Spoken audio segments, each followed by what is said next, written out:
নমস্কার। জয় মা তারা, জয় মা কামাখ্যা। আজকে আমি আলোচনা করব নৈরিত করে রান্নাঘর হলে পরে সেই বাড়িতে কি রেজাল্ট হবে।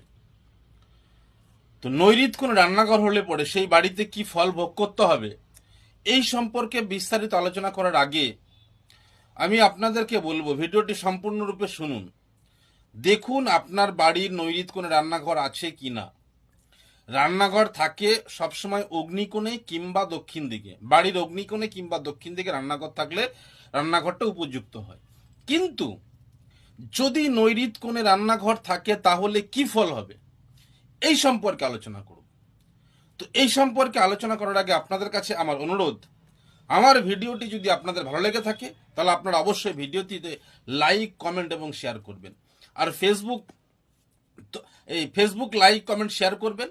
আর ইউটিউব তন্ত্রমন্ত্র কি জগৎ চ্যানেলটিকে সাবস্ক্রাইব করবেন। ভালো লাগলে পরে বেল আইকনটি ক্লিক করবেন পরবর্তী ভিডিও দেখার জন্য। তা আসুন, বাড়ির নৈরিত কোণে যদি রান্নাঘর থাকে তাহলে কি হয়।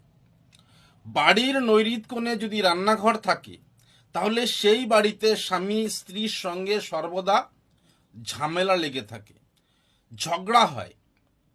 এই বাড়ির নৈরিত কোণে যদি রান্নাঘর থাকে স্বামী স্ত্রীর মধ্যে ঝামেলা, ঝঞ্ঝাট হয়, শান্তি হয় না। কথাটা মিলিয়ে নিন। দেখুন